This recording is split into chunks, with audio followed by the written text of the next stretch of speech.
Hey guys, I'm Gaur and I have made a contrast DCTL for DaVinci Resolve. So what makes it better than the default contrast and pivot? Well, the pivot is the problem. Basically, you have to know the middle gray value of your color space and set the pivot to it.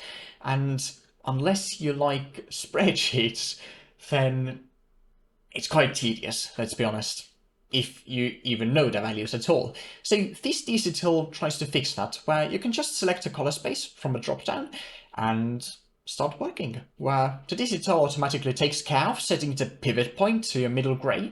Then you can move it relative to that if you so desire, and in addition to just S-curve and linear contrast, you can also do some split toning. It isn't as powerful as my split toning DCTL found over here, but you can do some split toning around the pivot point. Let me just head over to DaVinci Resolve and show you. So for this demo project, I have set up a manual color management timeline where I go from log C3 to rack 709, like this. And in between is a great place to put our contrast DCTL. Here I'm using the power grade I provide, but you can also find the OpenFX DCTL and choose from there. So first off, when you drag on the contrast, you can see a kind of graph appear, then a straight line, and then a grayscale ramp. These are all tools to help you visualize what you are doing.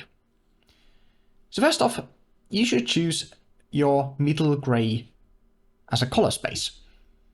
And here there's quite a long list of different ones, but I'm in DaVinci Intermediate right now, which is also the default for this DCTL. And here we have the show graph and show ramp options. Starting from the top now, we have the classical S-curve contrast. And if you go to 0, it's pretty much all gray, and the other end is quite contrasty. The next one is relative pivot. As you can see, when I change the middle gray color space, the pivot jumps to the middle gray of that color space. And this is a relative pivot that goes from 0 to middle gray and from middle gray to 1. So it moves a lot quicker on one side than the other, usually, unless the middle gray is in the middle, which it basically never is. Then we have a slider to choose between linear and S-curve contrast. So as you can see, the ends just disappear. It's basically now just a smooth line, but I tend to keep it as an S-curve. And then we have neutral whites, neutral pivot, and neutral blacks. Well, these don't actually have to do with contrast, but the second part, which is split toning.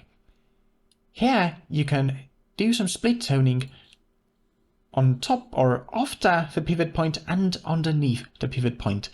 So we have split RGB high and split RGB low for low and high split toning. So what you might do is maybe a classical kind of yellow tones on top and more blue tones, maybe cyan tones on the bottom, and I can bypass split toning so you can see the difference. And then what I might want to do is make the whites and blacks neutral. So we have the neutral blacks, as you can see in the curve down here. It's starting to eat away at the split toning, and then I can do the same for neutral whites. And in addition, we have neutral pivot, which kind of comes out of the pivot point, if you want to do that. And here's a before and after. Pretty nice.